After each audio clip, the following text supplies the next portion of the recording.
You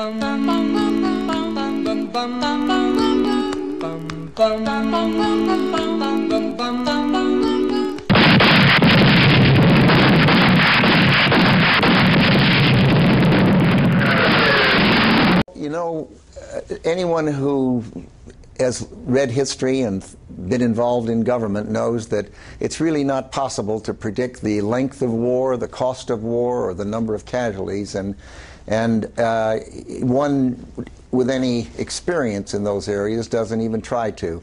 You know, anyone who has read history and been involved in government knows that it's really not possible to predict the length of war, the cost of war, or the number of casualties, and one with any experience in those areas doesn't even try to, because war is an uncertain thing.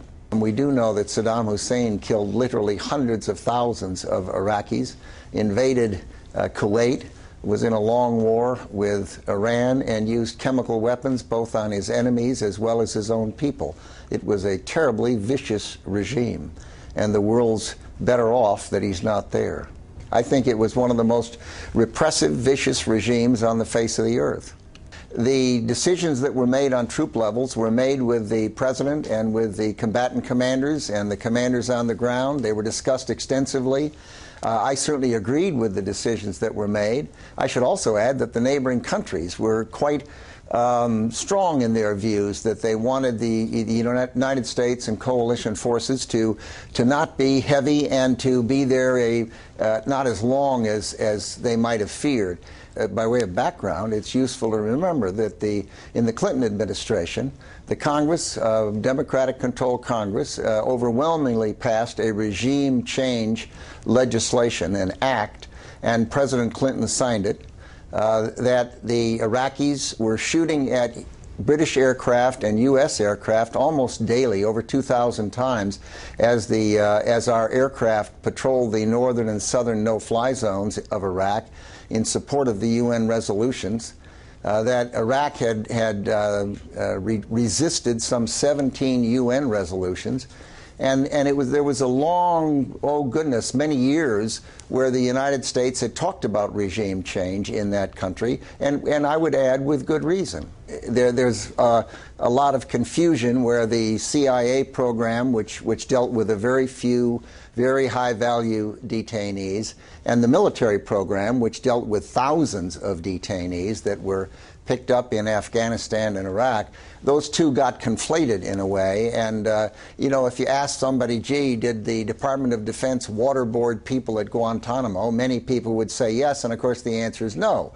The Department of Defense did not engage in those kinds of activities, and the Central Intelligence Agency did, with the express permission of the President and the Department of Justice. You know, I wasn't involved in waterboarding, and it's not for me to judge, but I think that the people in the Central Intelligence Agency who engaged in waterboarding, of 3 people is my understanding. As I say, I wasn't involved, but with 3 people, and only after the President approved it, and only after the Department of Justice approved it, that was their decision, and they were honorable people. The fact that we decided we would not do that in the Department of Defense reflected the fact that we were not organized, trained, or equipped to do anything like that.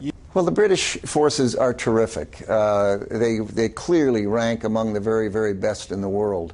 And the United States has worked closely with your forces and cross-trained with your forces for so many years to our benefit, and I think to the world's benefit.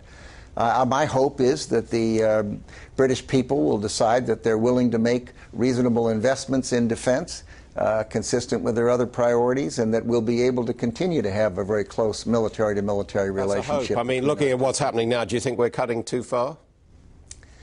Well, I've been working on my book. I've not dug into your budget carefully, but I think the British people have a good center of gravity, and they'll make the right decisions over time.